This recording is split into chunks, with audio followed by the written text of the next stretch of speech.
कल्याण गुणार्णवश वन्दे गुरश्रीचरणरविन्दम्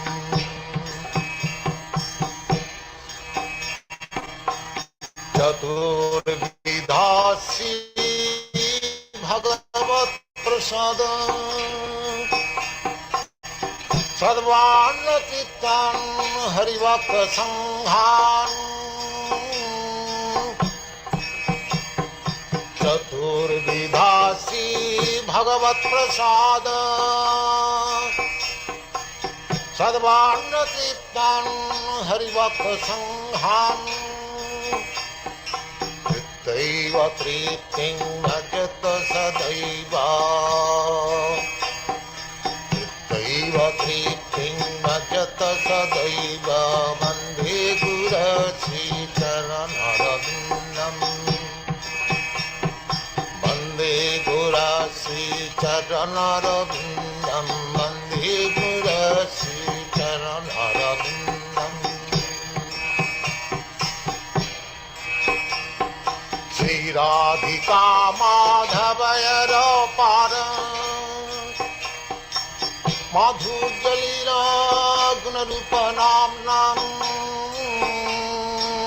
श्रीराधिका माधवयरपार माधुर्यलीला गुणरूपनाम्नां प्रतीक्षण स्वादनलोपश प्रतीक्षण स्वादनलोपश वन्दे गुरश्रीचरणरविन्दम् वन्दे गुरश्रीचरणरविन्दम् वन्दे गुरश्रीचरणरविन्दम् संसारदावाननन्दलोक प्राणाय कारुण्य घनाघनत्यम् सकल्यान गुणार्णवश वन्दे गुरश्रीचरणरविन्दम्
Hare Krishna, Krishna Krishna Hare Hare, Hare Rama, Rama Rama, Hare Hare.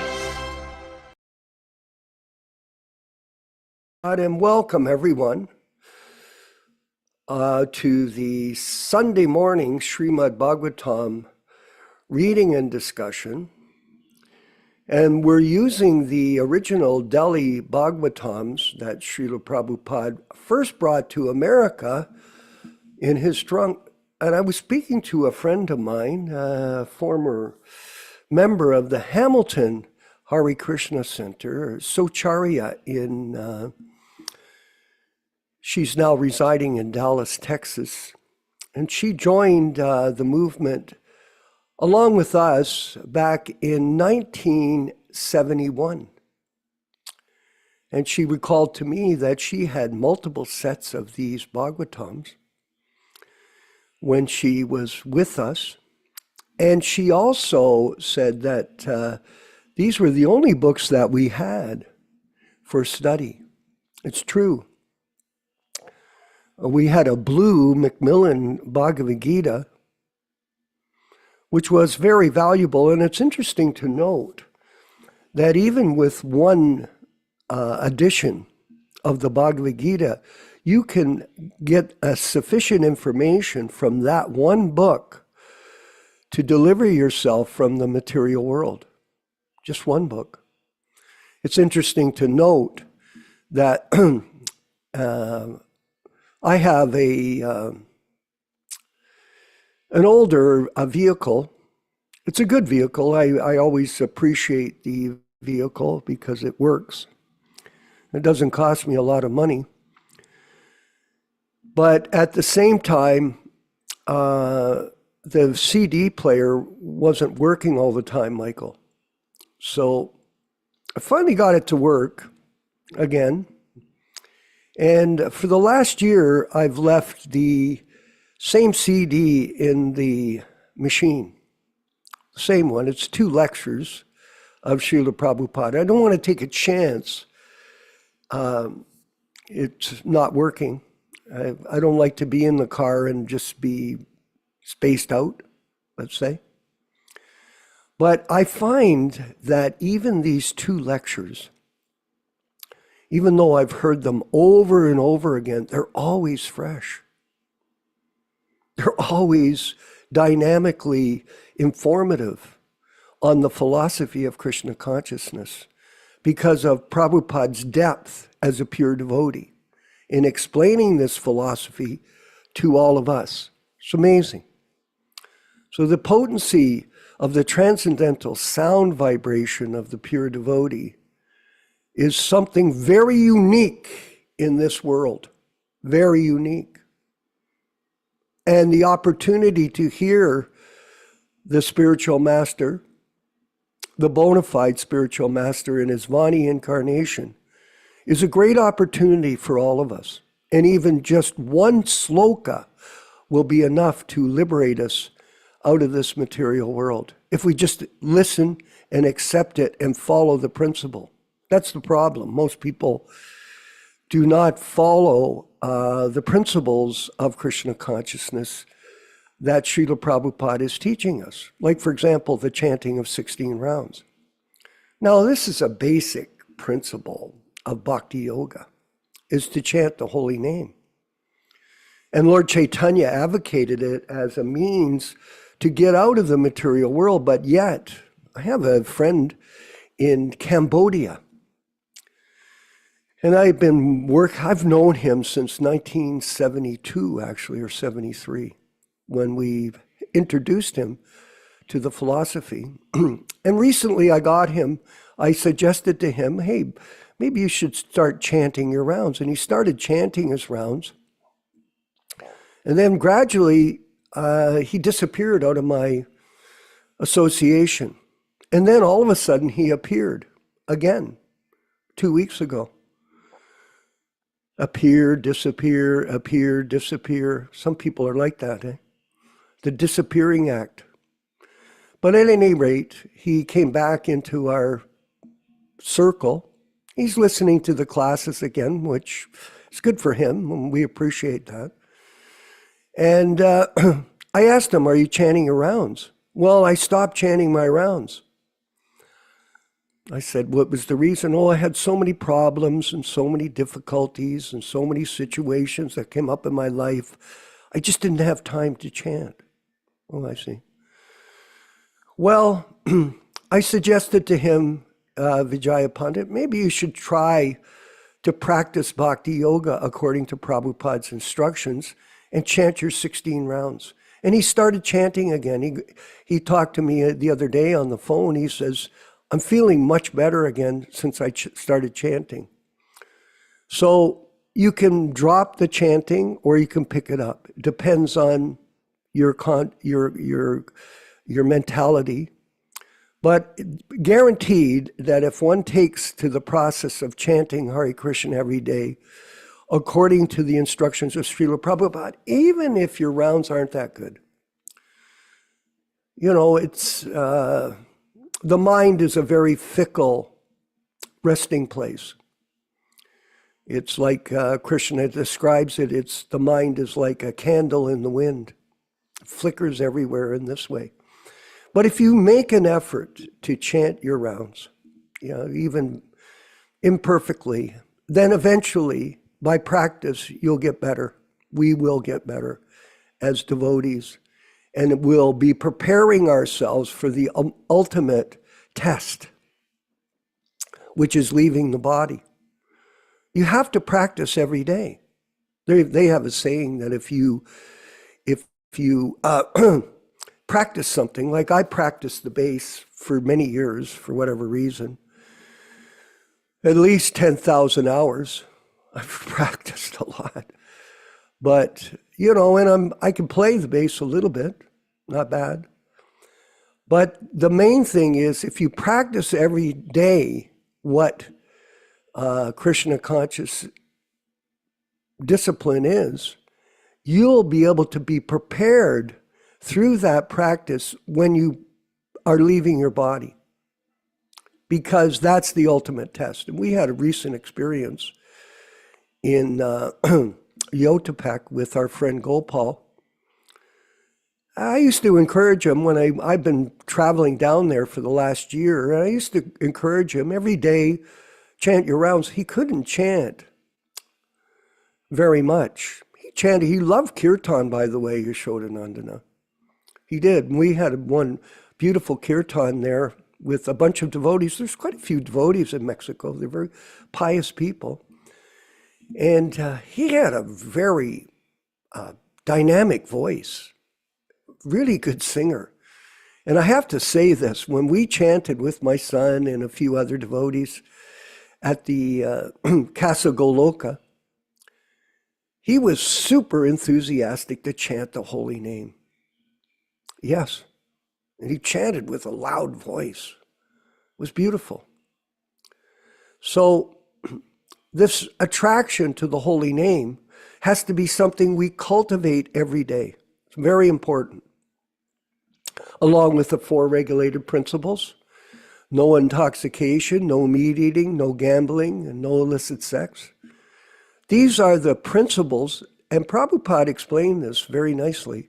These are the principles of freedom. Now, someone would say, well, that's an austerity. No, it's not. It's an austerity to be confused by the mind, entangled in material activity. That's an austerity. And people are suffering so much from material life. That's the nature of the material world. Know it for certain, there's no happiness in this world. Sage Prabhupada says to Maharaj Nimi, there is no happiness. And the misery of life is caused by our own actions, what we do or don't do. So discipline, everyone, is part of our daily practice. It's a daily practice. And if we keep practicing every day, then we can count on Krishna and Prabhupada's mercy. At the critical moment when we're called to leave this body, we'll be able to remember Krishna. And no matter how difficult it was. Think about Prabhupada, for example, everyone. Pirangelo, do you recall when Prabhupada left his body? It was terrible to see the condition that his body was in. It was really sad. In fact, I still can't look at the pictures. Well, you remember he got on the plane, he went to England. He wanted to go to America again and preach.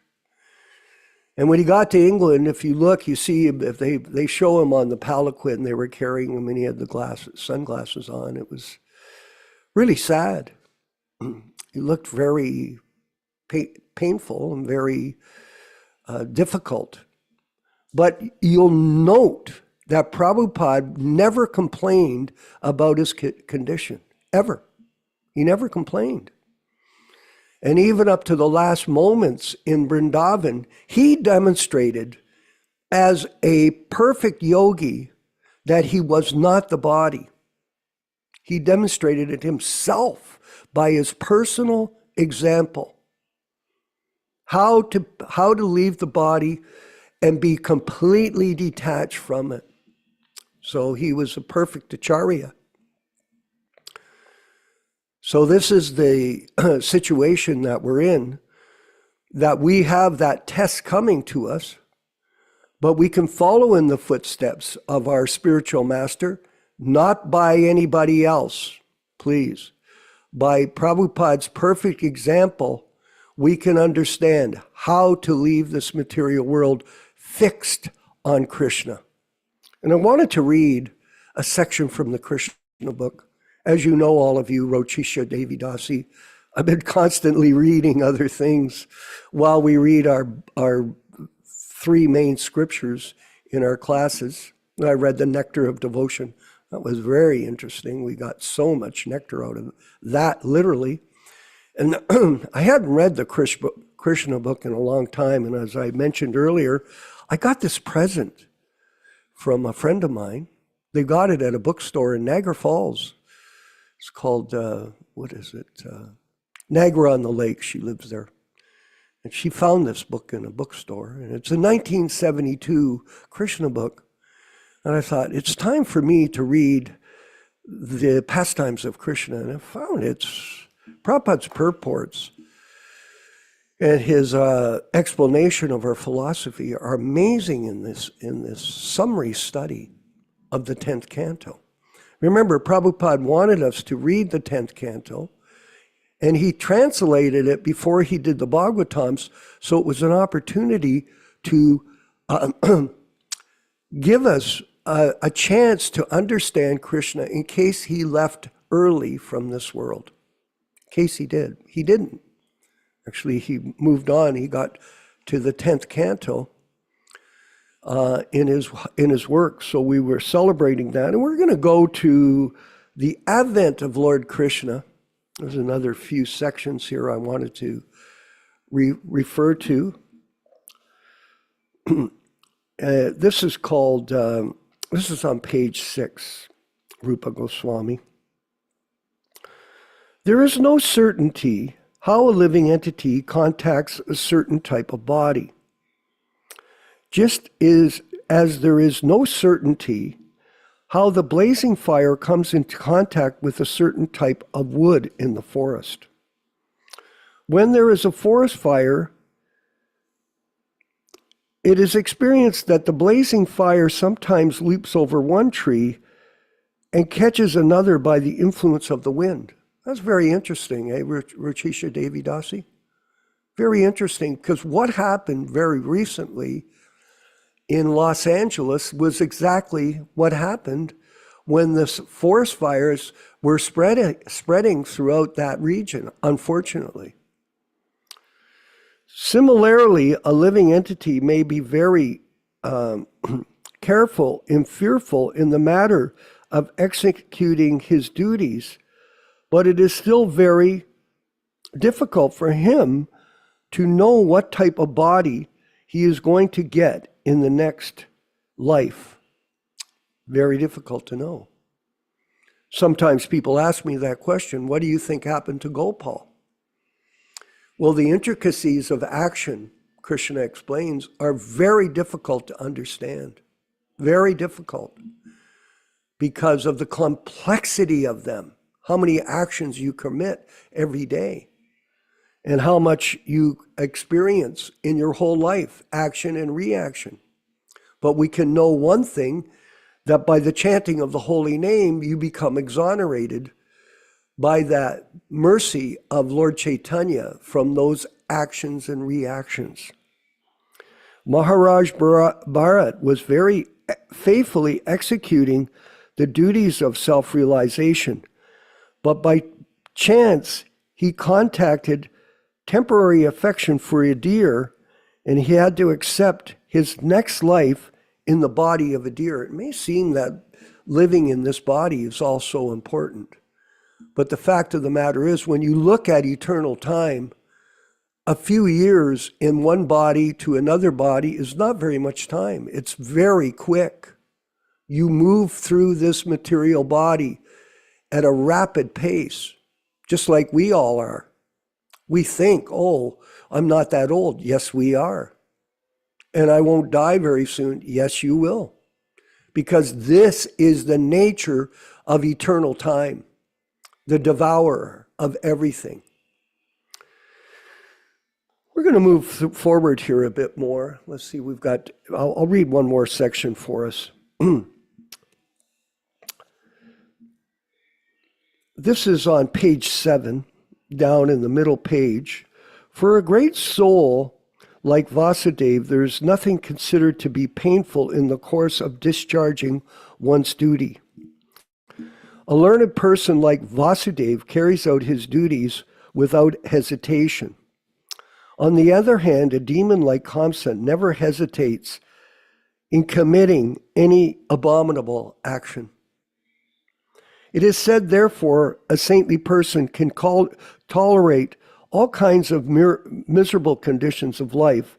A learned man can discharge his duties without awaiting favorable circumstances. A heinous person like Kamsa can act in any sinful way, and a devotee can sacrifice everything to satisfy the Supreme Personality of Godhead.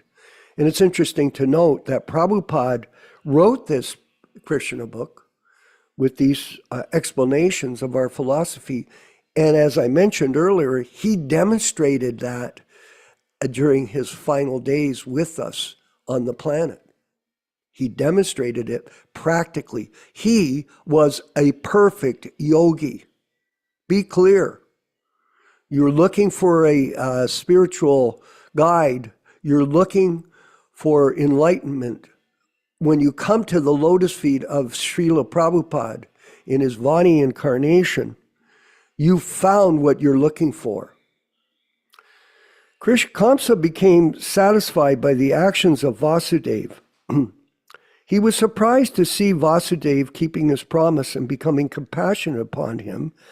And pleased, he began to speak as follows: "My dear Vāsadeva, you need not present this child to me. I am not in danger from this child. I've heard that the 8th child born of you and Devaki will kill me. Why should I accept the child unnecessarily? You can take him back."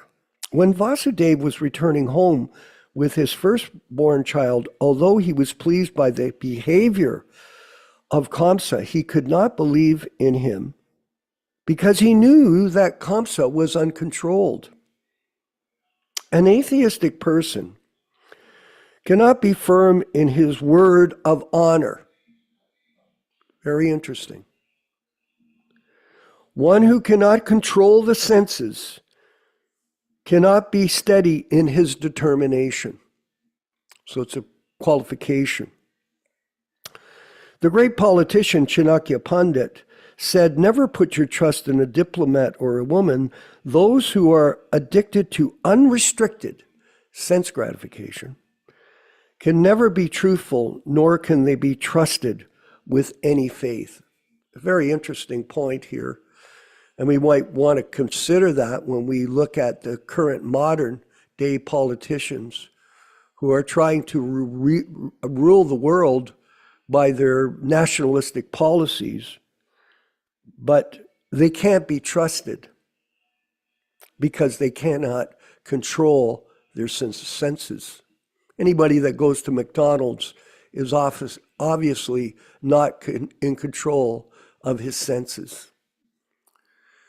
We're going to move forward with our reading and discussion from the Srimad Bhagavatam, led by His Grace Yashodanandana Prabhu in Twain Harte, California, and he has a friend there, our friend, Vijaya Pandit, so there's 2 of them, but he's visiting, and it's been a great opportunity for both of them to be together, and it shows us that when you get association with devotees, it's inspiring. It can inspire each of us. So we thank all of you for coming to our regular weekly classes and following the sadhana program of chanting and hearing and offering your food with prasadam and making advancement in Krishna consciousness by your own personal determination and enthusiasm. So thank you very much. All glories to Srila Prabhupada Michael Dillon in California. And by the way, Yashoda, the Forest Temple people, they're also in California. Because I'm not from there, I don't know the different regions, but they are also in California. We have a lot of devotees from there. That's a good thing. All glories to the Sankirtan movement of Sri Chaitanya Mahaprabhu.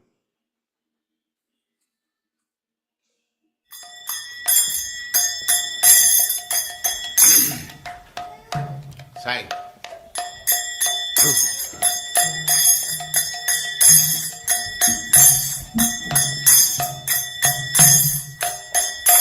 Jaya Radha Madhava Punya Bihari.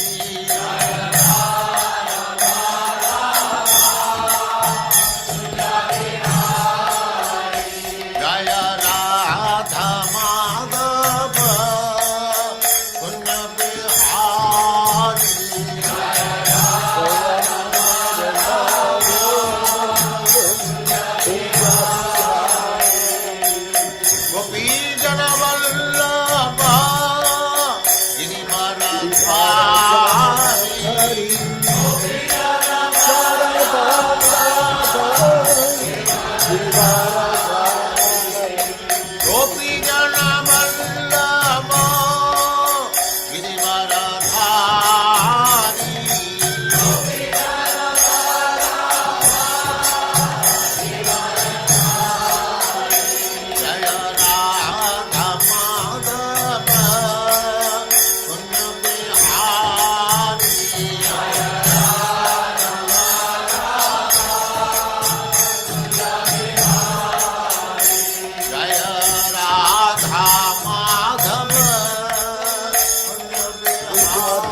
जगचार्य सदस्यमान भक्ति सिद्धांत सरस्वती गोस्वामी प्रभुपाद की जय, अनंत कोटि वैष्णववृंद की जय, नामाचार्य श्री हरिदास ठाकुर की जय। प्रेम से कहो श्री कृष्ण चैतन्य प्रभु नित्यानंद से अद्वैत गदाधर शिवास आदि गौर भक्तवृंद की जय। श्री श्री राधा कृष्ण गौ गोपीनाथ श्याम कुंड राधा कुंड गिरिवर्धन की जय, वृंदावन धाम की जय, नवद्वीप धाम की जय, स्वामी तो भक्तवृंद की जय, गंगा माई की जय, जमुना माई की जय, तुलसी देवी की जय, भक्ति देवी की जय, स्वामी तो भक्तवृंद की जय। All glories to the assembled Lord. All glories to the assembled Lord. Thank you very much.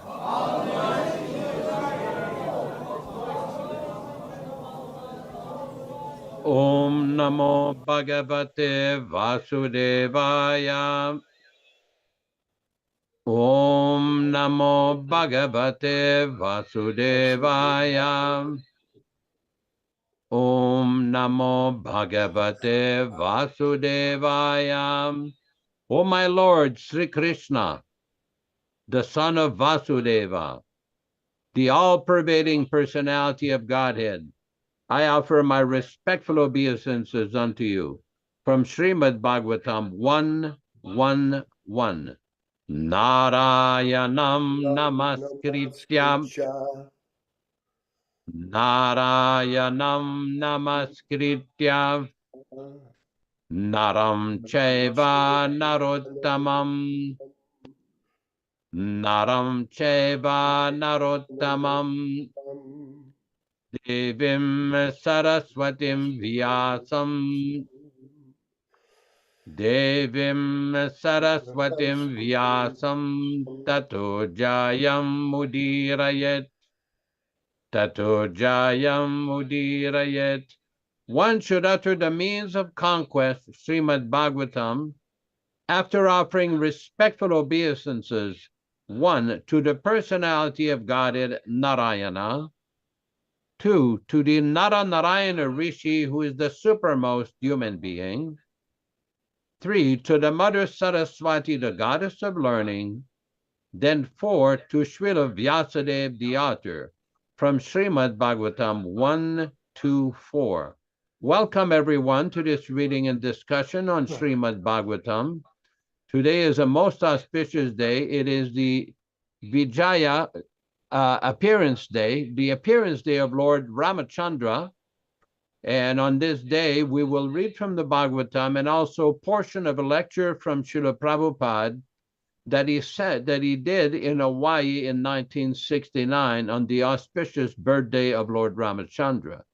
So we will proceed with the reading of the usual Sanskrit verses in a somewhat quick pace, and then go on to our Bhagavatam reading and then discussion of the verse from Srimad Bhagavatam. Kindly post the verses on the screen.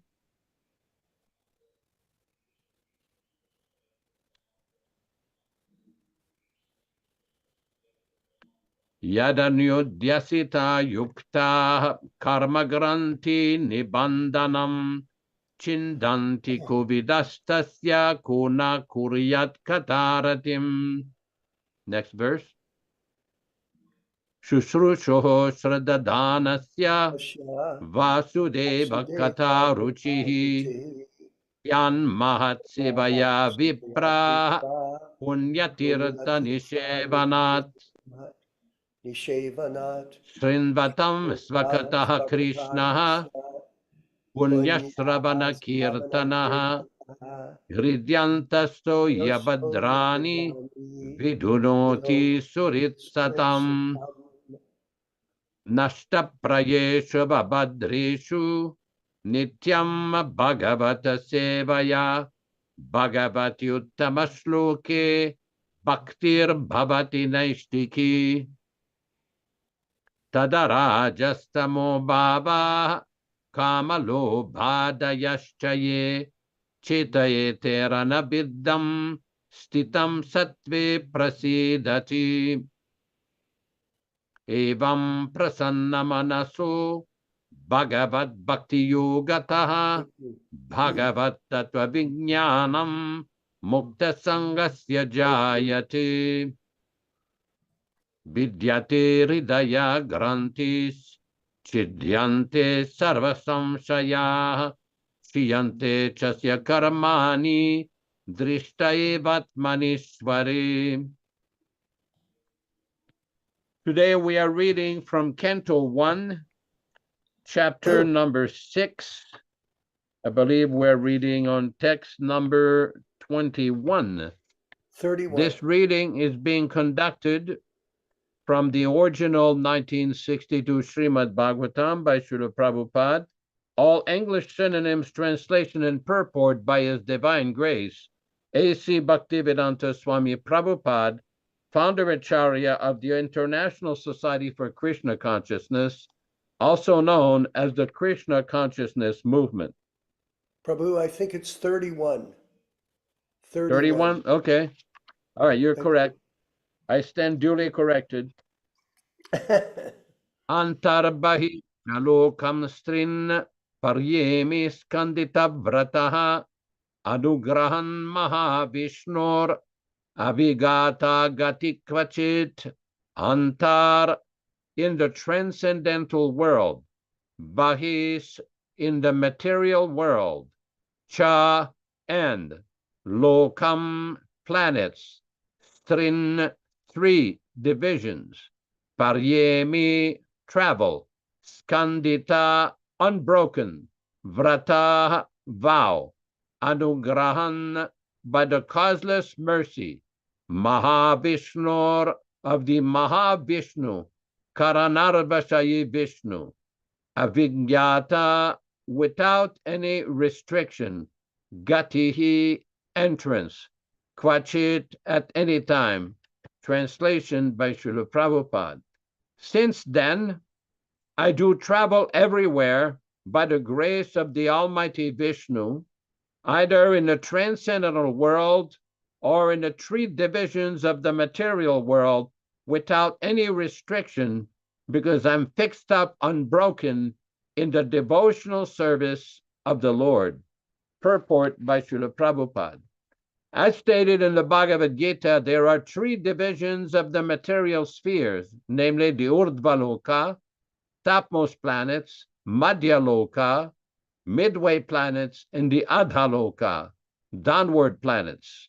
And beyond the Urdhvaloka planets, that is to say above the Brahmaloka, there is material coverings of the universes, and above that there is the spiritual sky, which is unlimited in expansion, containing unlimited self-illuminated Vaikuntha planets, resided by God Himself along with His associates, who are all eternally liberated living entities. Sri Nārada Muni could enter all the above-mentioned planets, both in the material and spiritual spheres, without any restriction, as much as the Almighty Lord is free to move personally in either part of His creation. In the material world, the living beings are influenced by either of the 3 material modes of nature, namely goodness, passion, and ignorance. But Sri Nārada Muni is transcendental to all these material modes, and as such, he can travel everywhere unrestricted. He is a liberated spaceman, causeless mercy of Lord Vishnu is unparalleled, and such mercy is perceived by the devotees only by the grace of the Lord. As such, the devotees never fall down, but the materialist, in other words, the fruitive workers and the speculative philosophers, do fall down, being forced by the respective modes of nature. The rishis, as above mentioned, cannot enter into the transcendental world like Nārada. This fact is disclosed in the Narasimha Purana. Rishis like Marichi are authorities of the fruited work, and rishis like Sanatana are authorities of the philosophical path of speculation. But Sri Nārada Muni is the prime authority for transcendental devotional service of the Lord. All the great authorities in the devotional service of the Lord follow the footprints of Nārada Muni in the order of Nārada Bhakti Sutra, and therefore all the devotees of the Lord are unhesitatingly qualified to enter into the kingdom of God, Vaikuntha. Om Jnanatirmirandasya Jnananjanashalakaya Chakshurunmilitam Yena Tasmai Shigurave Namaha. Nama Om Vishnupadaya Krishna Prestaya Bhutale Srimate Bhaktivedanta Swamin Niti Namine.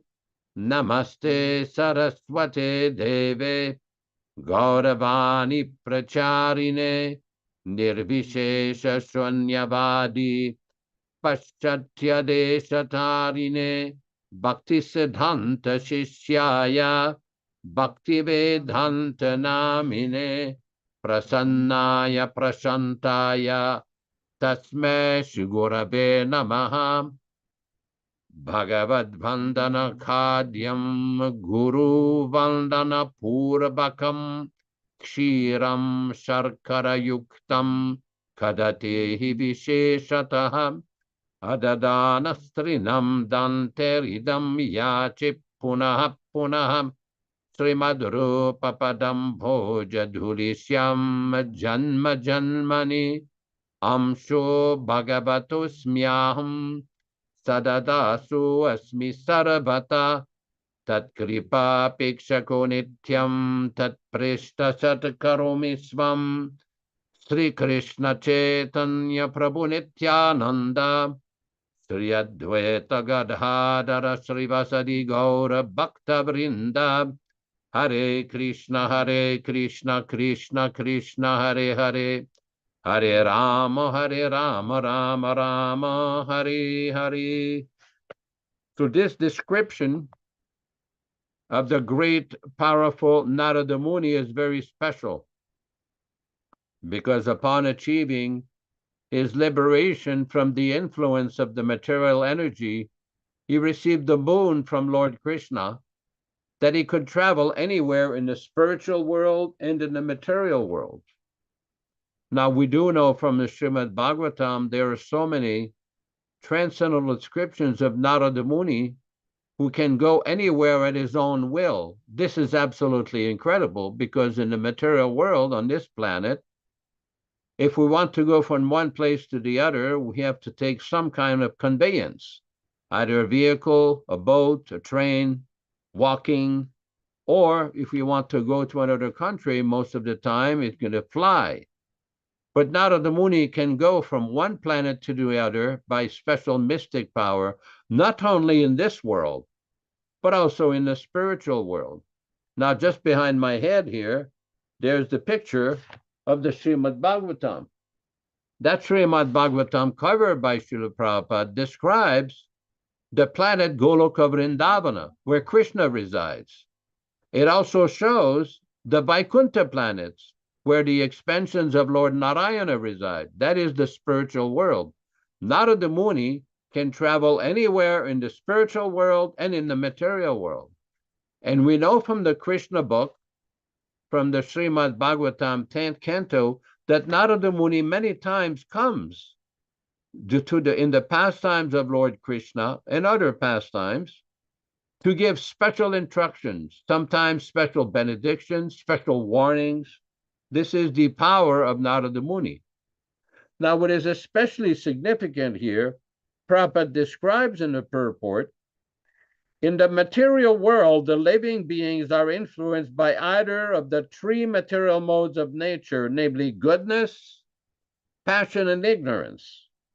But Sri Nārada Muni is transcendental to all these material modes, and as such, he can travel everywhere unrestricted. He is a liberated spaceman, causeless mercy of Lord Vishnu, and is unparalleled, and such mercy is perceived by the devotees only by the grace of the Lord. Now, this is quite significant and may be a little difficult to understand for those who are not practicing and engaged in the path of Bhakti Yoga. But that is the power of those who are liberated from the influence of the material energy. Now, within our Krishna consciousness movement, we had the good fortune of having the auspicious transcendental presence of His Divine Grace, Srila Prabhupada. Now, Prabhupada was very careful. Basically, Yasmin Mataji says, Nārada falls in Mount Rainier. Let me see this. This is good. Where's that? Nārada falls in Mount Rainier describes Nārada Muni. This is a place, I believe, in Washington State, Northwest United States. So the point is that Srila Prabhupada was a liberated soul, while Prabhupada was very careful not to try to display magical tricks and mystical tricks and yogic powers. He was empowered with these yoga opulences, these yoga mystic powers. And this, like, one of the most famous stories about Srila Prabhupada was in New York in 1966, where the devotees had arranged a program so that Srila Prabhupada could perform a kirtan. So they rented a hall and they had the kirtan, but very few people showed up. So afterwards, the devotees expressed their disappointment to Srila Prabhupada that, we're sorry, Prabhupada, not so many people. And Prabhupada said, oh, no. Didn't you see? All the demigods came here. Nārada Muni, the demigods, Lord Brahma, Lord Shiva, Indra, they were all there. So devotees were somewhat stunned and mystified. And there was a similar incident also in Melbourne, Australia, when Prabhupada had a kirtan. And again, this was done at the university, and not so many people showed up. And Prabhupada made a similar comment. The point is that one who is a self-realized soul is in direct perception, direct contact 24 hours a day with Krishna and all the great transcendental personalities, both in the spiritual world and in the material world. Of course, this is inconceivable in our current stage, or what to speak of a person being able to fly from one planet to the other. I mean, Prabhupada describes in the Bhagavatam how certain demigods are endowed with this mystic power. Besides Nārada Muni, many demigods can travel from one planet to another. And we will see later on in the Bhagavatam, when we study in the 17th chapter, 18th chapter of the Bhagavatam, when Shukadev Goswami came to greet Maharaj Parikshit, who had decided to fast for 7 days, what happened, excuse me, is that so many great personalities from the higher planets came and wanted to attend the meeting. Just like on this planet, they have different events, like what do they call in soccer or football, World Cup. In America, they have what they call the Super Bowl, and they have the World Series or the Stanley Cup. They have so many different events, or big events for musicians, or big musical events, sporting events, and so many great personalities in the mundane world will come to these events. But this event 5,000 years ago was a very special event, because the great rishis, great sages, great demigods, powerful personalities came to this planet from the higher planets because they wanted to attend the hearing, the recitation of the Srimad Bhagavatam, the most powerful transcendental literature, 18,000 verses, which describes the whole spiritual world, the material world, our position, and the activities of Krishna, the transcendental pastimes of Krishna. It is most auspicious transcendental literature. So this auspicious event, basically everybody in the universe wanted to attend. Just like we see in this world, so many celebrities and important personalities in the world, they try to attend these special events. They get special booths, special seating facilities, because it's a big event, a popular event. Similarly, this event 5,000 years ago was the most auspicious event. Very, very auspicious event. Why? Because a pure devotee, a self-realized soul, a completely liberated soul, Shukadev Goswami, came to speak the Srimad Bhagavatam. And this assembly of great sages and great liberated yogis and pure devotees was most auspicious. That is why we have the Srimad Bhagavatam today, because these personalities spoke the Srimad Bhagavatam in disciplic succession. After that event in northern India, many of the great sages also assembled. 60,000 great sages assembled in the forest of Naimisharanya in northern India, considered a very important holy place, very special place. 60,000 great sages. And one of the great sages that heard the first description of the Bhagavatam from Shukadev Goswami to Maharaj Parikshit, he spoke to these 60,000 sages in the forest of Naimisharanya.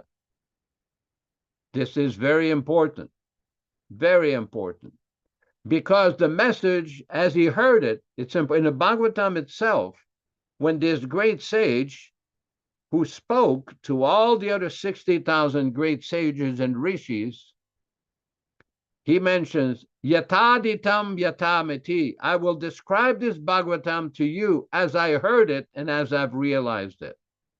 In other words, we don't concoct our own interpretation of the activities of Krishna, the philosophies of Krishna. No, we just repeat and explain exactly as we heard it from the prior predecessor Acharya.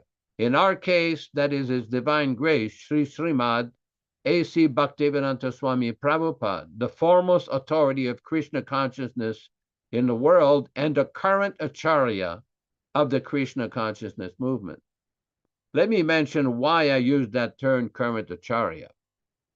In 1970, when devotees first published the Nectar of Devotion, they gave a copy of the first printed copy of the Nectar of Devotion to Srila Prabhupada. And the first thing that happened, the binding fell apart. And then Prabhupada looked at the first page where his name was described and it's mentioned Acharya. It's either Acharya or founder. They didn't put the word founder - Acharya. Prabhupada said, no. Every time my name is there, you have to put founder - Acharya. Srila Prabhupada is not just the founder of ISKCON. He's the Acharya, the eternal Acharya of ISKCON. This is a very important point. This is also explained in a legal document that was given in 1974 that Prabhupada mentions, even after his death, his position shall never be occupied by any other disciple. There's a legal document like that. But why do we say that? Because people say, well, how can he be? He's not physically here. Well, he's physically here and not physically here. This is the power of a great Acharya like Srila Prabhupada, like Nārada Muni. Nārada Muni is constantly traveling. He goes somewhere, gives instruction, and then he's gone. He goes to the next place. Srila Prabhupada was constantly traveling. At his old age, 12 times around the world, constantly traveling, only sleeping 2 hours a day. Just the other day, we had an event here where a neighbor came over for prasadam. And we started to preach to this lady about Srila Prabhupada. And she was fascinated to hear that Prabhupada only slept 2 hours a day. And even when he slept, he never went deeply into the mode of ignorance. He was always conscious. We've personally experienced this. In 1977, at one point, I was given the great privilege to massage Prabhupada's feet at night. So sometime Prabhupada would seemingly would fall asleep. And then I would watch, and then his lips would keep moving. He would say Hare Krishna mantra, Sri Krishna Chaitanya, Bhaja Hurimana, Jai Radha Madhava. He was constantly thinking of Krishna, and words would come from his mouth, even when he seemingly was asleep. Why? This is described in the Nectar of Devotion, that great transcendentalists are never under the influence of the material energy. They're always absorbed in the thoughts of Krishna when they're awake, when they're dreaming, and when they're sleeping, so-called sleeping. And then I presented the books. Prabhupada dictated these books, wrote these books at night. And Srila Prabhupada was an extraordinary personality that with all this travel and his advanced age, he was never influenced by the material energy. And this is one of the reasons, because somebody recently Or why is it that you and Vishwakarma criticize people in some other devotional societies? Why is it that you're reading from this Alamrita that you seem to be criticizing? No. Let's set the record straight here. So we have a clear understanding why we are explaining things about Srila Prabhupada and his position. Srila Prabhupada was not a mundane person of this world. He was not subject to the four defects of material existence like an ordinary conditioned soul. And when people describe the so-called life of Srila Prabhupada, now bear in mind that Prabhupada never authorized, there is no record of Srila Prabhupada authorizing any of his disciples to write a biography about him. I mean, Prabhupada many times complained that many of the disciples were still thinking that he was a mundane, material, ordinary human being.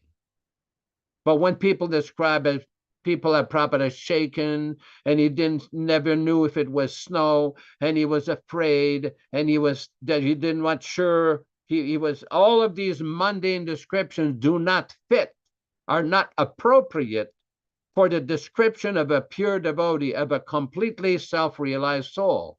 Why do these things take place? Because people do not read his books carefully, or if they read the books, they read the wrong books, the adulterated books, the non-authorized interpolated books. And this is why it's so important to remember Srila Prabhupada's instruction. When Prabhupada said, you read the books, and he says, you must discuss everything from all angles of vision. Very important. Since Vijay Pandit has been here, we've spent several hours a day reading books and discussing everything from all angles of vision. And I'm gaining a lot of insight and experience from his very valuable association. Why? Because this is the purpose of hearing from Srila Prabhupada. Not that we become blind fanatics or crazy people or sahajiyas. We're not interested in sahajiya philosophy. Or like these people that claim that Prabhupada was just a worker for hire. Well, I've got news for you, folks. Prabhupada was not just a worker for hire. He was completely transcendental. If you've never understood who Srila Prabhupada was, do not publicly insult him. Do not publicly denigrate him. Do not publicly minimize him. Acharyam mam vijaniyam na avamanyena karichit. In the 11th canto of the Srimad Bhagavatam, Uddhava says, one should never minimize the position of the Acharya, that is, authorized Acharya, not a self-appointed Acharya or a voted-in Acharya, a bona fide self-appointed Acharya like Bhaktivinoda Thakur, Bhaktisiddhanta Saraswati Thakur, and our dear Srila Prabhupada. And that is why we take the time to read systematically portion of the so-called Lilamrita and explaining it from the perspective of Srila Prabhupada himself, directly, specifically from Prabhupada's own statements. You know, it's interesting in Toronto, Vishwakarma knows this story, how an Indian gentleman on a morning walk asked Srila Prabhupada, oh, we want to associate with you personally, this whole living physicality idea. Prabhupada, that is all right. If you want to know me, you read my books. If you carefully study Srila Prabhupada books, you will understand everything about Srila Prabhupada, where he was born, how he grew up, how he started his Ratha Yatra, how he met his spiritual master. You will understand everything, but you have to hear. You have to be willing to take the time to submissively hear. You know, when we were in Calcutta, in 1971-72, the temple on Albert Road had a very interesting architectural feature. Just above Srila Prabhupada's room, there was a large attic, and devotees in the afternoon would take rest. So someday, while we're resting there, we hear this sound. Prabhupada would walk. He came with his cane. So he's got this cane. We hear this thump on the stairs. And I got up, and all of a sudden I see Prabhupada standing right over me. It was like the sun coming right in front of you. For those of you who may not have been there physically during Prabhupada's time, there are times where Srila Prabhupada exhibit this mystic power, like self-effulgent. He came up the stairs and was like, whoa, I've offered my obeisance. Prabhupada says, no, you take rest. Take rest. After taking prasadam in the afternoon, you can take rest an hour up to an hour and a half, and then you get up. And Prabhupada says, afterwards, take time to read my books. And after my obeisances again, the point is, Prabhupada wrote these books for the devotees to study. Like many times Prabhupada complained, I've not written these books just for selling and make money. I've written these books so you study them, you read them. And the reason there are problems in this movement is because people do not take the time to properly hear and study. First to read, and then to carefully study, and then to go into deep analytical, scrutinizingly study the books. Then we will understand who is Srila Prabhupada. And those unfortunate people who think that Prabhupada was shaken and he shuddered and he didn't do this and he forgot, well, you should read again and again, because then someday or some lifetime you may understand. Prabhupada is like Nārada Muni, completely unaffected by the modes of the material nature. Thank you very much. Hare Krishna, Hare Krishna. Well, we'll move forward with further discussion about Ram Navami in due course, as you mentioned. But I wanted to just briefly mention that the transcendental message of Lord Chaitanya and the information about the spiritual world from Srila Prabhupada is a gateway to the spiritual reality that exists, because there are two classes of men. There's the devotee and the demon. And the demons, the demoniac people, those who are infatuated with their own body and mind and their material aspirations, cannot understand Krishna consciousness. You have to be qualified, just like anything in life. For example, people used to come, when I worked in the BMW, you had to qualify people that came there that they have the money to buy a $150,000 car. If they didn't, they were tire kickers. So qualification is a prerequisite for Krishna consciousness. You have to be qualified. And here we've gone over the different points again, so beautifully explained by Yashodanandana, that one has to be eager to hear the philosophy. Yes, because it's a window, a gateway into the spiritual world. The study of the literature gives you insight that you can't get otherwise. For example, we're always being exposed to hearing things, especially media. The media is all pervasive these days through the internet, especially. Nowadays, newspapers aren't popular. You just open up your phone and you start to read and you get all kinds of information. Some of it may be true, some of it may not be true. We don't know. It's all programmed. But it gives us insight into the material world. But does it give us insight into the spiritual world? No, it doesn't. So Krishna consciousness, the insight that we need, comes from association with other Krishna conscious people, those people who are focused on Prabhupada's teachings, because they get insight that other people don't have. It's like Prabhupada gave the example of a brochure on a travel from a travel agency. You're thinking, well, I want to go to Disneyland. Okay. And so many people in America, they go to Disneyland. Now, how do they know what Disneyland is about? Well, they get the brochure. They read it. They say, oh, yeah, Mickey Mouse is there. I think I'll go see him. That's a good idea. Maybe it'll save you at the time of death, eh? No. But you get the brochure, Michael. You read about it, you think, you become enticed. Oh, yeah, I think I want to go to Disneyland. So in the same way, if we read Prabhupada's books, we're seeing as we study every week so beautifully this information, we get an insight on what the reality of life is beyond our material conceptions, above, and it's very important to note, above the modes of material nature. Because we're under the influence of those modes of nature, goodness, passion, and ignorance. And they infatuate the conditioned soul to think that we are the body, that we will live on for eternity, and that we will be happy by enjoying material sense gratification. This is called Maya. I want to go to the Bhagavad Gita, chapter 2, the contents of the Gita summarized, and refer to this section.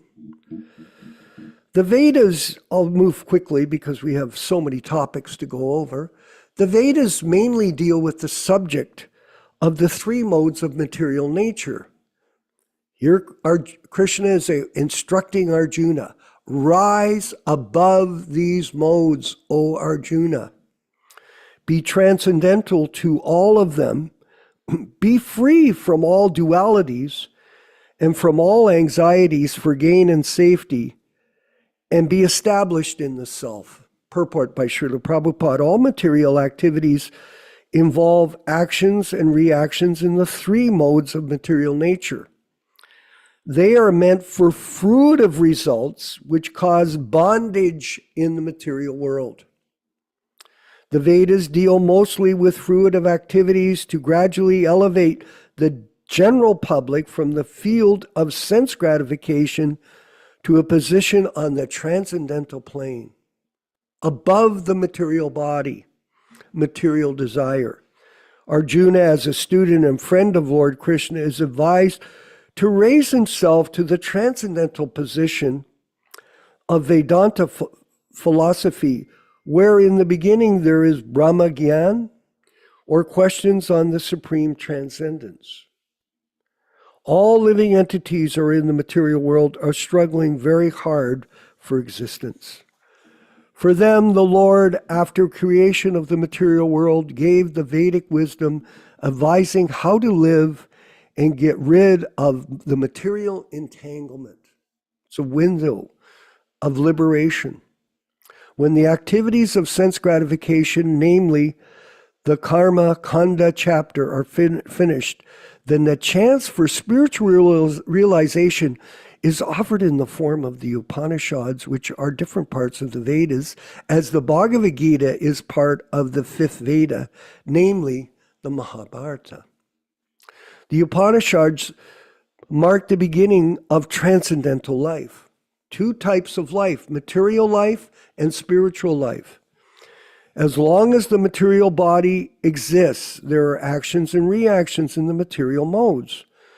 One has to learn tolerance in the face of dualities such as happiness and distress, or cold and warmth, and by tolerating such dualities becomes free from anxieties regarding gain and loss, like the stock market yesterday. This transcendental position is achieved in full Krishna consciousness when one is fully dependent on the goodwill of Krishna. So Krishna consciousness is a science, a very specific science of how to get free from the material world and transcend it, even while you're in Krishna Katha, the confines of this material body. Yes, it is possible, but it is only possible with great determination and great effort on the part of the individual. That you can live free from the bondage of material life while you exist in this material body. And this is possible by the mercy of A.C. Bhaktivedanta Swami Prabhupada. We're going to move forward with this section from the review of the unauthorized biography of Srila Prabhupada, also known as the Leelamrita, by His Grace Yashodanandana Prabhu from Twain Harte, California. Hare Krishna. Yashoda, please. I think the proper term would be as disgrace, but I appreciate your kind tolerance Disgrace. of my lowly self. As we've done every week, every time we hold the class, we've been studying this Leelamrita and putting Srila Prabhupada's statements in context. Today we'll be reading from the section number 2 of the Leelamrita review on page number 3. Prabhupada explains Paramahamsa as the highest perfection stage of life beyond attachment and renunciation.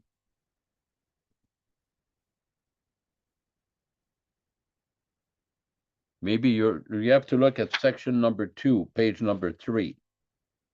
Okay, here we go.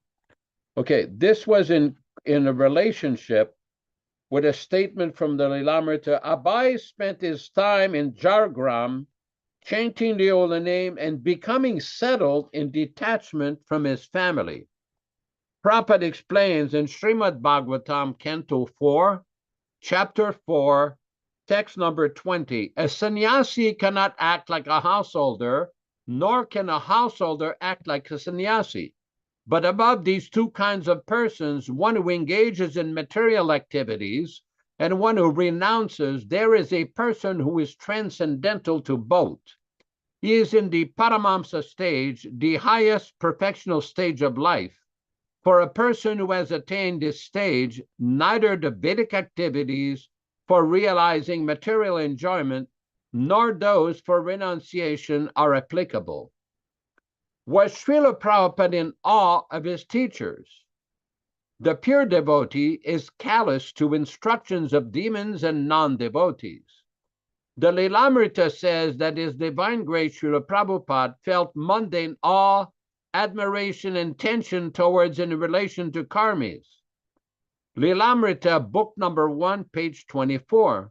But to Abai, Calcutta and the British were not alarming, and he even held a certain fondness for his Scottish teachers. Although he looked up to them with a mixture of awe, distance, and some tension, he admired their moral uprightness and their gentlemanly, courteous behavior with the boys. From Leelamrita, book 1, page 24.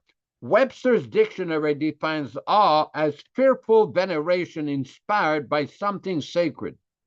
The Shastra, however, tells us that the pure devotee never has a high regard for atheistic teachers, no matter what their so-called good qualities are. Srila Prabhupada explains from Srimad Bhagavatam, Canto 7, Chapter 8, text number 5. A devotee does not care for the instructions of the asuras. When they give instructions, he remains silent. A devotee cares about the instructions of Krishna, not those of demons or non-devotees. He does not give any respect to a demon, even though the demon be his father. According to Shastra, neither does the pure devotee like Srila Prabhupada make bodily distinctions, which are always based on ephemeral high and low position. Now, because today is the birthday of Sri Ramachandra, I will read a few excerpts from a lecture from Srila Prabhupada in 1969. This is, let me get the exact date here. This is Lord Ramachandra's appearance on March 27, 1969 in Hawaii. March 27, 1969. Prabhupada chants the Mangala Charana prayer in quotes, Ramadi Murtishu Kalaniyamanatishtan, Nana Vataramakharad Bhuvanishu Kintu, Krishna Swayam Samabhavat Paramah Pumanyo, Govindamari Purusham Tamaham Bhajami. But from the Brahma Samhita, chapter 5, text 39. This is a verse from Brahma Samhita in which the incarnation of Lord Ramachandra is described. Ramadi, not only Rama, but there are many other innumerable incarnations. They are compared with the waves of a river. As the waves of the river or the waves of the ocean cannot be counted, similarly, how many incarnations are there of the Supreme Lord? It is not possible to count. But out of them, the principal names are mentioned in the Shastras. Therefore, it is said Ramadi. Ramadi means Rama and all other many incarnations, and they are existing. Not that one incarnation appeared and it is finished. No, not like that. Just like Lord Ramachandra appeared on this planet, say millions of years before, he appeared in the Treta Yuga. Treta Yuga means we have passed only 5,000 years of this age, Kali Yuga. Before that, there was Dwapara Yuga. Dwapara Yuga means 800,000 years. And before that, there was Treta Yuga, which continued for 1,200,000 years. That means at least 2 million years before Lord Ramachandra appeared on this planet. So now, Lord Ramachandra appeared in Ayodhya. There is a place in Ayodhya in northern India. There he appeared. As Krishna appeared in Mathura, that is also northern India. And Mathura is about 90 miles down southward from New Delhi. You have heard the name of New Delhi, the capital of India. So Ayodhya is also situated about 500 miles northeast of New Delhi. So Lord Ramachandra appeared on this day. Today is called Ram Navami. On the 9th day of the moon, Lord Ramachandra appeared. His father was the king of Ayodhya, and he had 3 wives. So he had 2 wives. So out of 2 wives, he got 4 sons. Ramachandra is the eldest son. The life and activities of Lord Ramachandra is in a book which is called Ramayana. You have heard the name of Ramayana. Ramayana is also accepted as history. Vedic literatures are histories also. The Puranas, the Srimad Bhagavatam, Mahabharata, and Ramayana, they are counted amongst the history. The history of Ramachandra, his father wanted to retire, Dasharatha, Maharaja Dasharatha, and he decided to enthrone Lord Ramachandra and retire. So everything was settled. But just one day before, his youngest wife turned the whole thing into a different way. Sometimes Maharaj Dasharatha was suffering from what is called whitlow, some trouble in the finger. And this queen served him very nicely, and he was pleased. And he said, "My dear Sharmishta, if you want some benediction from me, I can give you." And she replied that, "I shall ask you for the benediction when I require it, not now." So just one day before Lord Ramachandra's coronation, she approached her husband, Maharaj Dasharatha, and reminded him, "My dear husband, you promised to give me some benediction, and I told you that I shall ask you when I require it." Maharaj Dasharatha said, "Yes, I remember. You want some benediction just now?" She said, "Yes." "And what is that?" She says, "Ramachandra cannot be seated on the throne. My son should be coronated, Bharata." He was surprised. It is a big demand. So he said, "All right, that will be done, your son." Because formerly the kings, not only formerly, even up to date, there are many Kshatriya kings in India. They have more than one wife. And there is rivalry between different wives. So the same thing, human psychology is the same. Even 2 million years ago, the same mentality was there. And she asked that my son should be the king, not Ramachandra. Ramachandra appeared to be the son of Kaushalya, the elder queen. So Maharaj Dasharatha agreed and called for Ramachandra. "My dear boy," she asked also that she was very diplomatic. She wanted that Ramachandra go to the forest for 14 years. The idea was political, that the king may agree to install my son just now. Now, after a few days, this Ramachandra may come with his army, and there may be some difficulty to consider the kingdom. So she wanted that Ramachandra should go to the forest and he should not come back till the end of 14 years from this day. So Maharaj Dasharatha agreed because he was Kshatriya. Just see the promise. A Kshatriya never goes back from the promise, never refuses any challenge. If a Kshatriya is challenged by somebody that I want to fight with you, oh, he cannot refuse. That is Kshatriya spirit. He cannot say that I am now busy. Suppose somebody comes to you that I want to fight with you. You may say, well, what nonsense fight? I have no time. We are in a temple. But a Kshatriya cannot deny that. A Kshatriya once must accept, oh yes, come on. And the weapon should be, if he has no sword or weapon, he should be supplied weapon and fight. This is Kshatriya spirit. They were highly charitable and chivalrous in keeping promise and with a great tendency for ruling over. They shall rule over administrators, their business. So anyway, these are a few excerpts from Prabhupada's lecture. We'll go back in the studio with Vishwakarma and we'll go on with the program. Hare Krishna, Hare Krishna. Very informative information for all of us by association with other devotees, because this is the boon of Krishna consciousness, that we get association with like-minded persons. This is something very important for all of us to remember. Association is like a crystal stone. Whatever you come in contact with it, you'll reflect it. So, association, this is something that we're devoid of. Many of us, we don't have much association. Many of us are isolated in a circumstance by some particular arrangement of karma. But this opportunity to associate with each other in these classes is a great opportunity to remind us of the purpose of human life. Yes, a very, very valuable opportunity. And we all treasure it very much. And I wanted to remind everybody that we have 3 classes a week: Wednesdays, Saturdays, and Sundays. And these 3 classes concentrate on the 3 main scriptures that Srila Prabhupada gave us: the Gita, Bhagavad Gita as it is, Srimad Bhagavatam, and Chaitanya Charitamrita, which are the wealth of our sampradaya. It's a very wonderful opportunity. I wanted to ask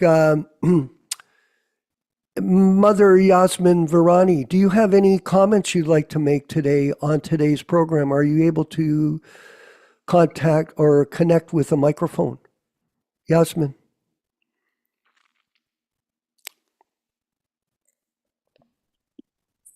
Hello. Yes, Yes, I Haribol. appreciate the Haribol. opportunity.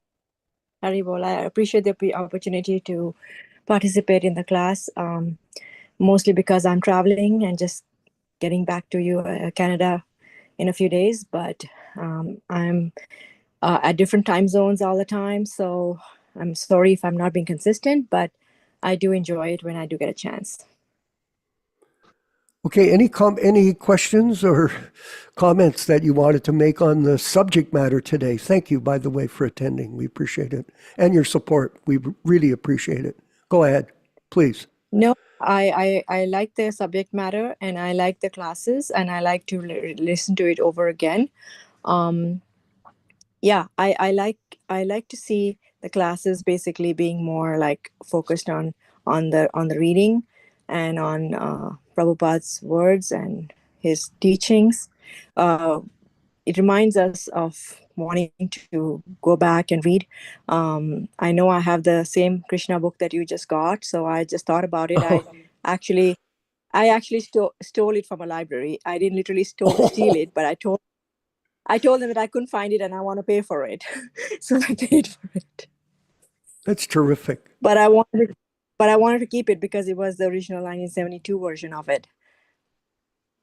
Yes, absolutely. Very valuable. And by the way, I wanted to comment that, you know, when you start something, like we started these classes a few years ago, we've gone through different transitions It's you live and learn, as they say in life, whether it's whatever you do, whether it's business or the arts or presentation. And we're focusing now specifically on the nectar, because there's a lot of groups that's their main focus, to talk about. It's like National Enquirer.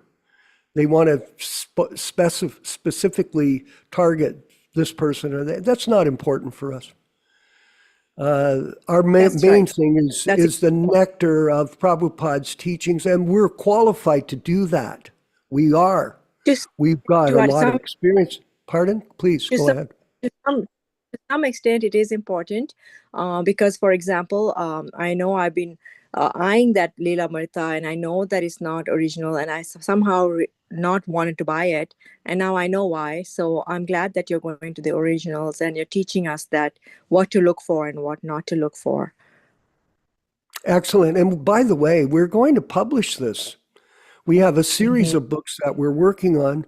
We've got a guide to self-realization, the complete study guide to self-realization, which is based on our experience that when we first joined the movement, we had no background. Yourself and some other people have background, but a lot of people from the West have no background into the Vedic teachings. So when we joined, all we had was the Bhagavad Gita, the blue one. And we had no background about anything else, but somehow or other we still became devotees. Who knows? That mercy that came to us.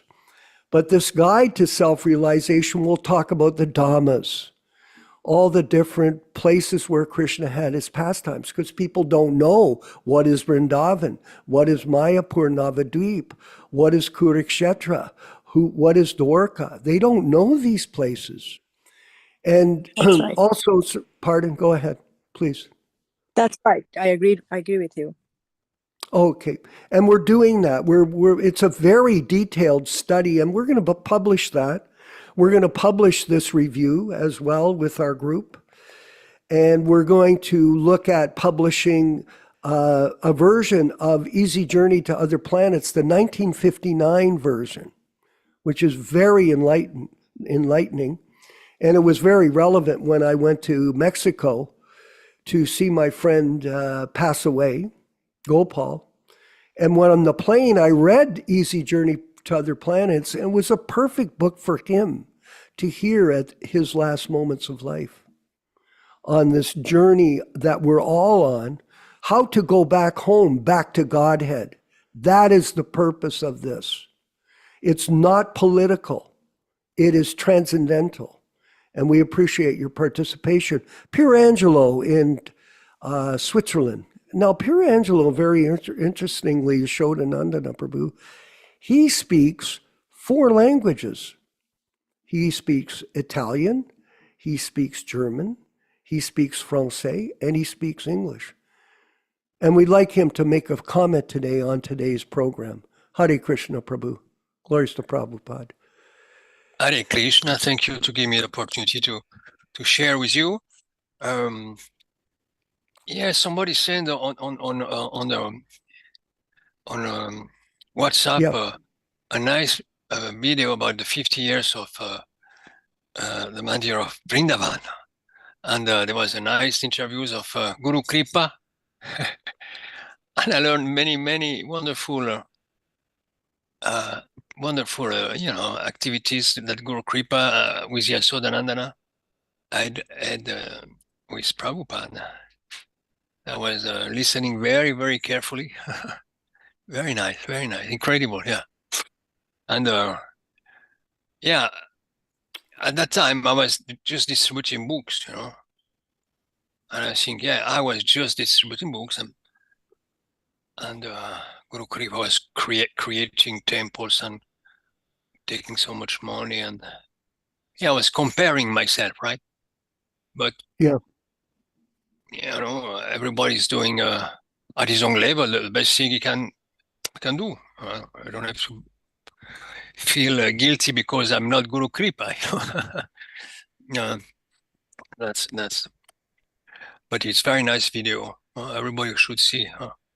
50 years of the creation Radha Krishna temple in Vrindavan, yeah. So about today, about I'm not this body. But I'm not this body. Trying always to find a nice nest. With I got a daughter. She's 11. A nice wife. I'm retraite maintenant. I'm no live. Don't work anymore. So I got some income. I don't have to work. I read Krishna books every day, Prabhupada books every day. So it's wonderful. It's wonderful. And what's happened just a few years ago, I had a tumor, a cancer. So all this very nice, beautiful arrangement, spiritual arrangement, offering food and things. Yeah, just a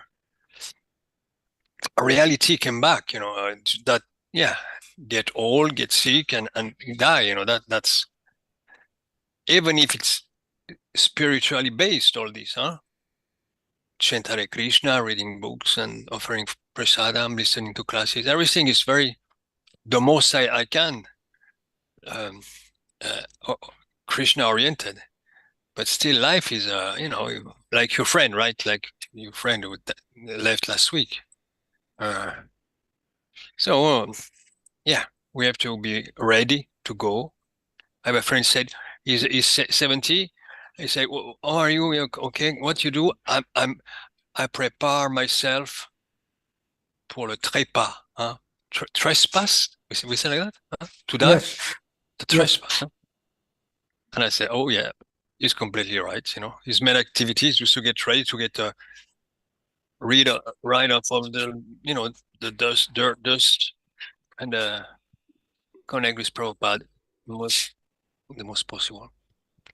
So that's it. That's what I'm able to share. Okay, excellent, and thank you very much.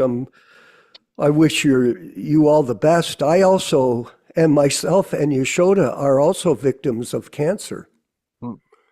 I had urinary bladder cancer, and I had 5 operations some years ago, and somehow or other it revitalized me. And nowadays, I'm up and running in the preaching work that we're doing, the publishing. We're expanding.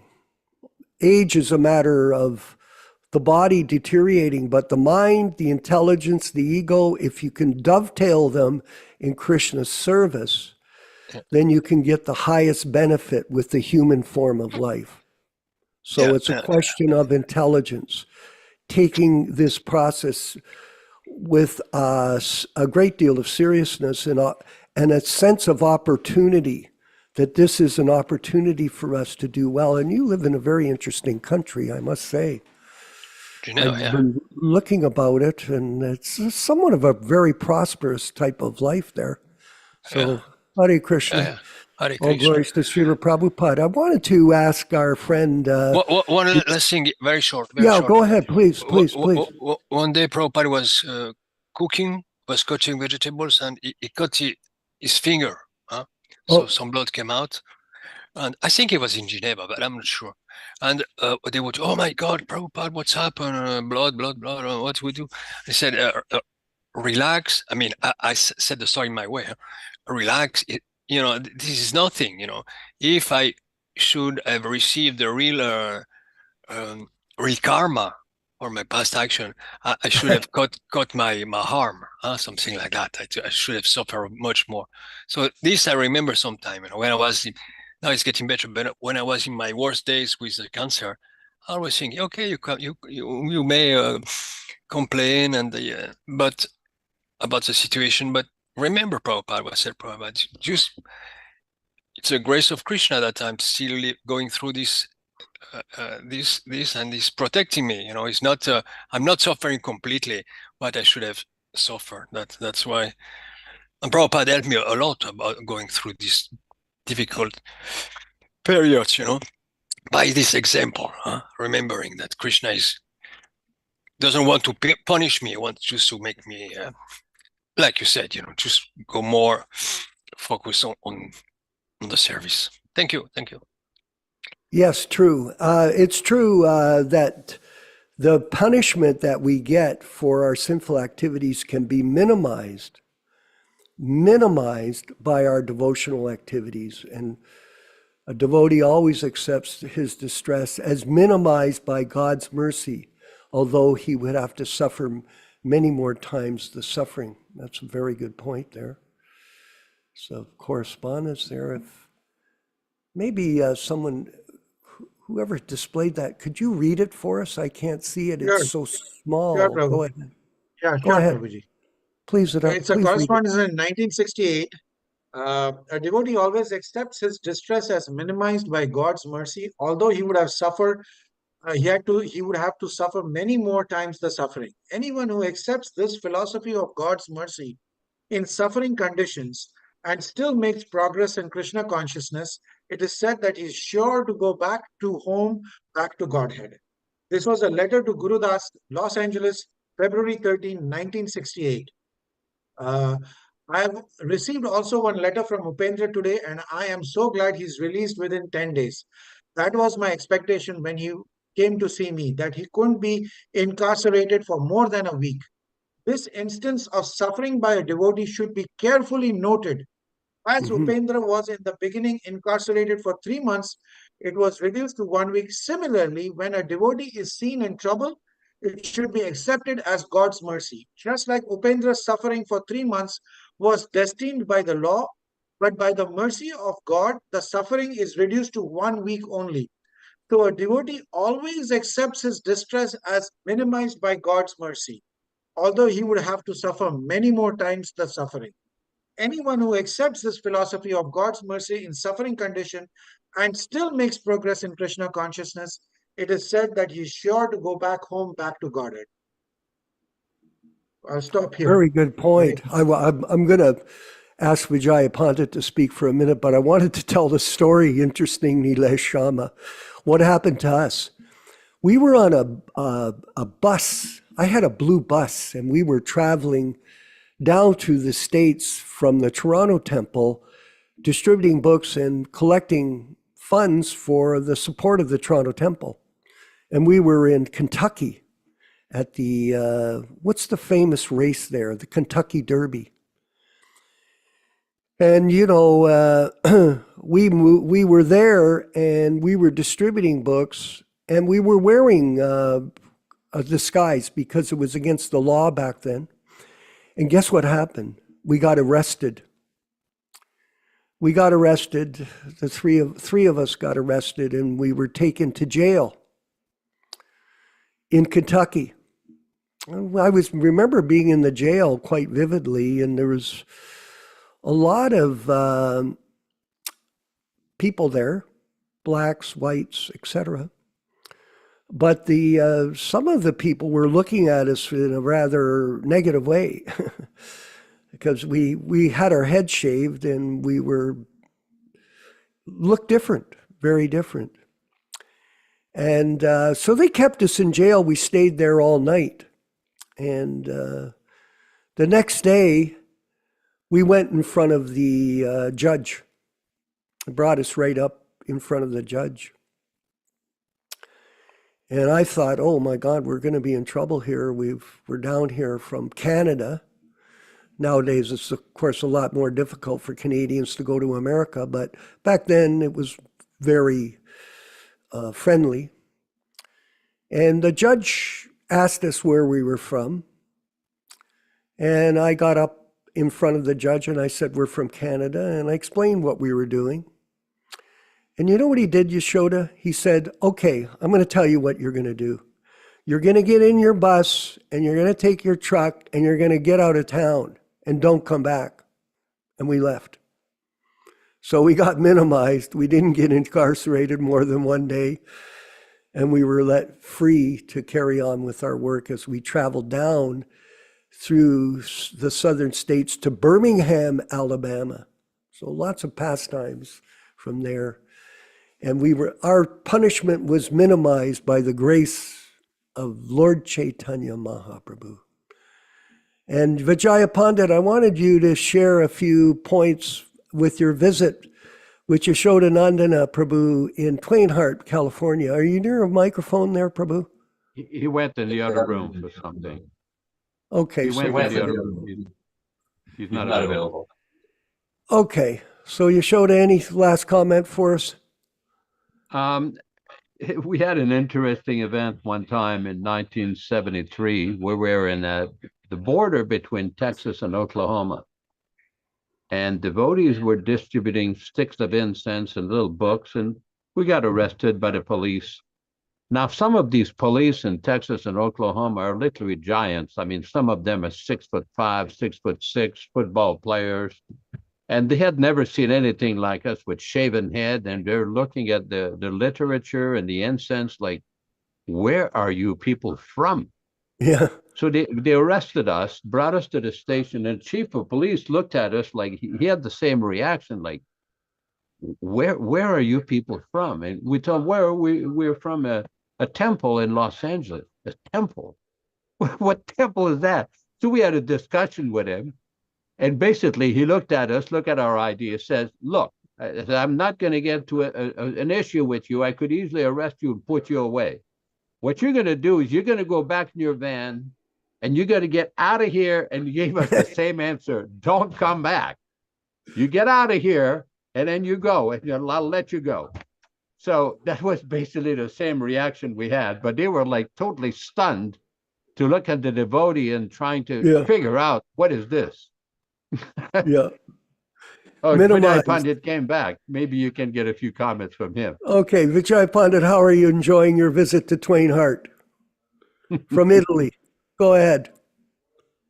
Have you got a microphone there?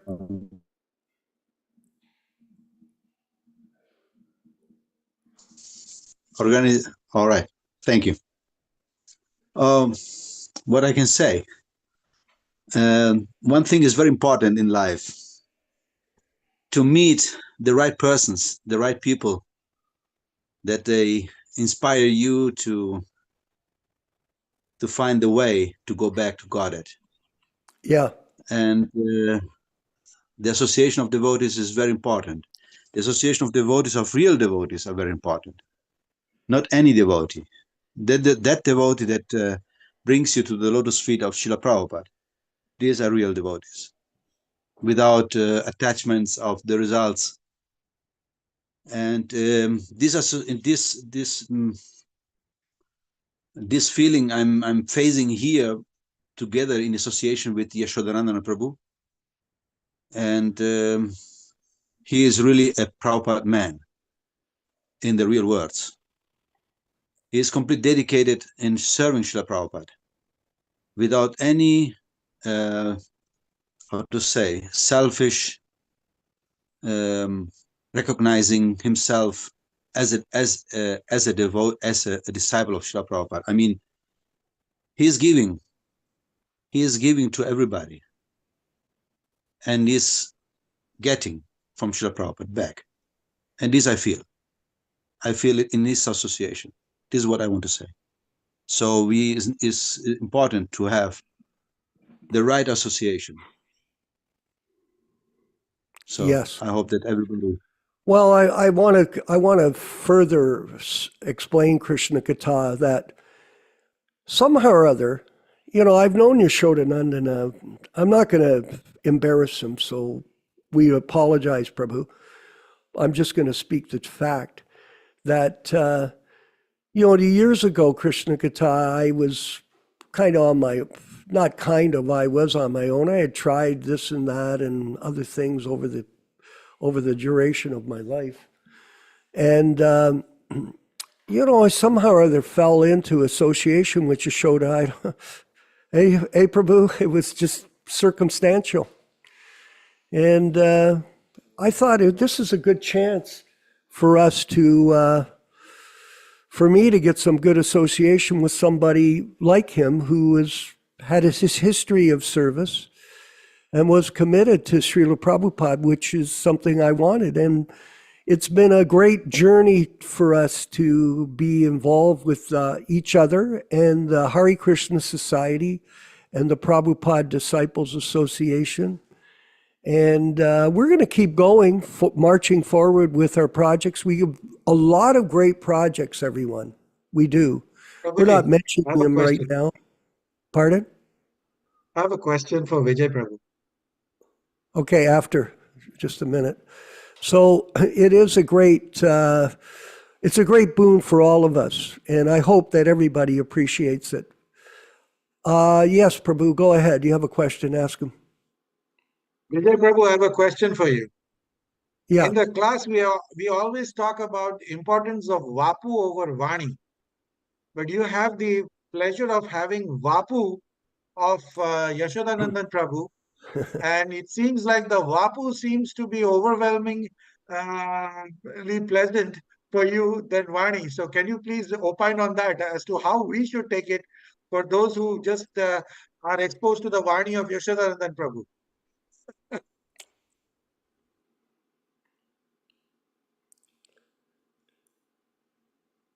I don't know if his mic's on. Jai Pandit, is your mic on? Did you follow that question?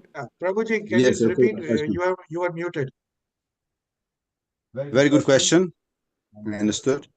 And the answer is that the association with Yashodananda Prabhu brings you completely to the Vani of His to the Divine Grace Vani Srila of Prabhupada. His Divine Grace Srila Prabhupada.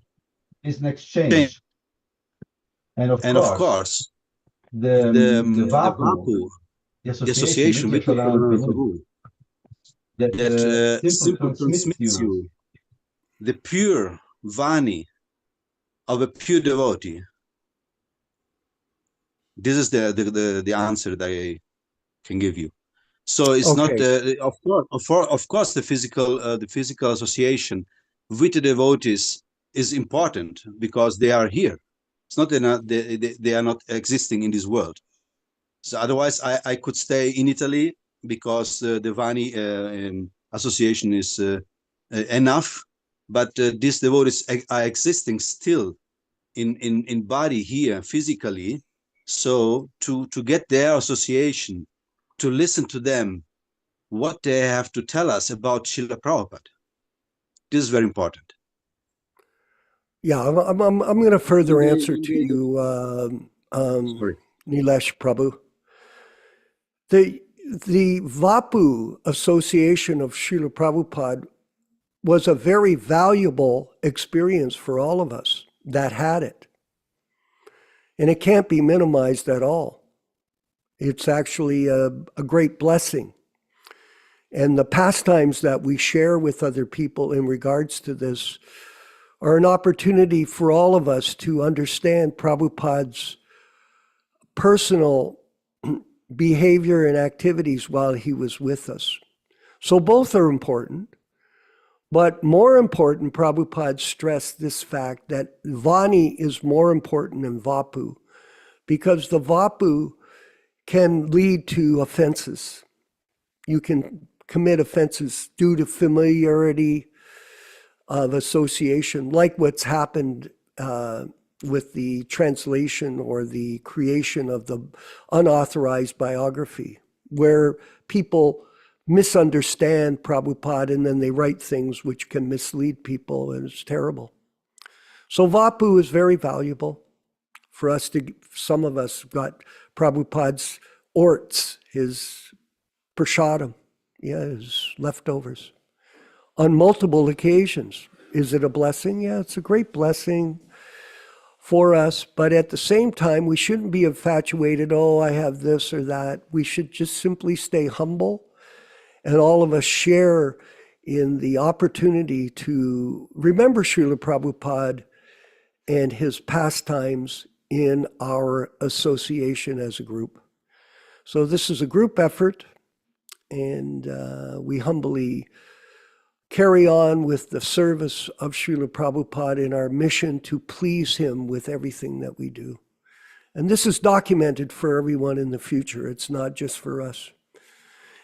Because in the future, providing the internet still exists, then this information will be shared with future generations of people who never got a chance to associate with Prabhupada, but they get a chance to associate with his disciples who have some personal association with him and share that information with everyone. And in this way, we can feel connected to Srila Prabhupada in his Vani incarnation. All glories to Srila Prabhupada.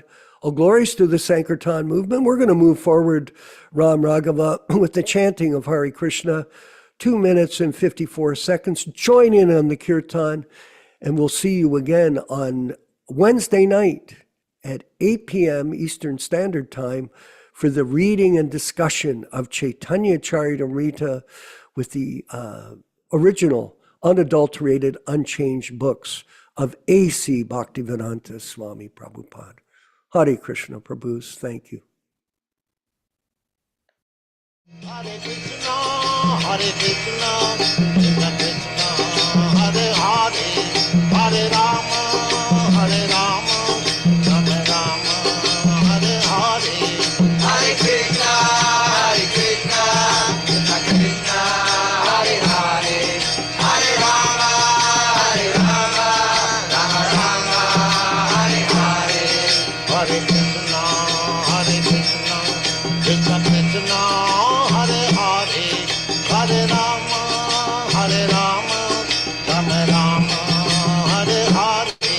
Hare Krishna, Hare Krishna, Krishna Krishna, Hare Hare, Hare Rama, Hare Rama, Rama Rama, Hare Hare. Hare Krishna, Hare Krishna, Krishna Krishna, Hare Hare, Hare Rama, Hare Rama, Rama Rama, Hare Hare.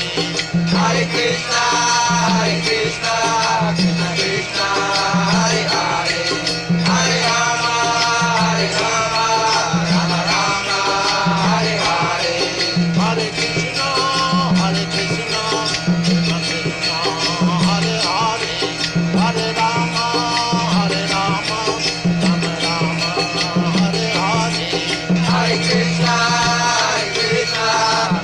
Krishna, Hare Hare, Hare Rama, Hare Rama, Rama Rama, Hare Hare. Hare Krishna, Hare Krishna, Krishna Krishna, Hare Hare, Hare Rama, Hare Rama, Rama Rama, Hare Hare. Hare Krishna, Hare Krishna, Krishna Krishna, Hare Hare, Hare Rama, Hare Rama, Rama Rama, Hare Hare. Hare Krishna, Hare Krishna, Krishna Krishna, Hare Hare, Hare Rama, Hare Rama, Rama Rama, Hare Hare. Hare Krishna, Hare Krishna, Krishna Krishna, Hare Hare, Hare Rama, Hare Rama, Rama Rama, Hare Hare. Hare Krishna, Hare Krishna, Krishna Krishna, Hare Hare, Hare Rama, Hare Rama, Rama Rama, Hare Hare. Hare Krishna, Hare Krishna, Krishna Krishna, Hare Hare, Hare Rama, Hare Rama, Rama Rama, Hare Hare. Let us offer our respectful obeisances to all the assembled Vaishnava devotees. Vanchakalpa tarubhyascha kripa sindubhya evacha patitanam pavanebhyo Vaishnavibhyo namo namaha. I offer my respectful obeisances unto all the Vaishnava devotees of the Lord who can fulfill the desires of everyone, just like desire trees, and are full of compassion for the fallen souls. Thanks everyone for participating in this lively program of reading and discussion on Srimad Bhagavatam. Thank Vishwakarma Prabhu in Hamilton, Ontario, Pierre Angelo in Switzerland, Vijay Pandit in Twin Heart, California, Krishna Kata in Alpine, California, Neil Shama Prabhu in Florida with the beautiful Prabhupada Didi in the picture, very nice. Rochi Samataji in the Laurentides de la province de Quebec, Michael Dillon, Yuba City, California, and the one and only Ram Raghava Prabhu in Brighton, Georgia, and not to miss the Forest Temple Prabhus in Mataji You have a beautiful picture there. I wish that I would know where you are in California, but I'm sure eventually I will find out. Dr. Tom in Germany and everybody participating in this program, we invite all of you to come back on Wednesday evening at 5 o'clock p.m. Pacific Standard Time, corresponding to 8 o'clock p.m. Eastern Time. Thank you, everyone, for participating for this lively discussion. And just to mention, according to the Mayapur calendar, the Ekadasi will be observed on Tuesday. Today is the 6th, it'll be observed on the 8th. Tomorrow, I'll be driving all day. I have to drive Vijay Pandit to the San Francisco airport. There's going to be a lot of lively discussion, a lot of chanting from Twin Heart to San Francisco. Kindly give us your blessings so we don't hit too much traffic. Hare Krishna, Hare Krishna. Hare Krishna, Hare Krishna, Krishna Krishna, Hare Hare, Hare Ram, Ram Ram, Hare Hare, Hare Krishna, Hare Krishna, Krishna Krishna, Hare Hare, Hare Ram, Ram Hare Hare, Hare Krishna, Hare Krishna, Krishna Krishna, Hare Hare, Hare Ram, Ram Hare Hare, Hare Krishna, Hare Krishna, Krishna Krishna, Hare Hare, Hare Ram, Ram Hare Hare, Hare Krishna, Hare Krishna, Krishna Krishna, Hare Hare, Hare Ram, Ram Hare Hare, Hare Krishna, Hare Krishna, Krishna Krishna, Hare Hare, Hare Ram, Ram Hare Hare. Hare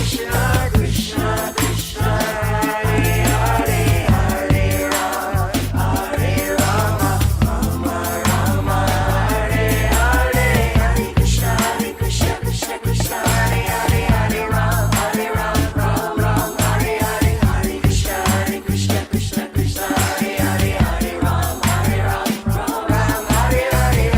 Hare Hare, Hare Krishna, Krishna Krishna, Hare Hare, Hare Ram, Ram Hare Hare, Hare Krishna, Krishna Krishna, Hare Hare, Hare Ram, Ram Hare Hare.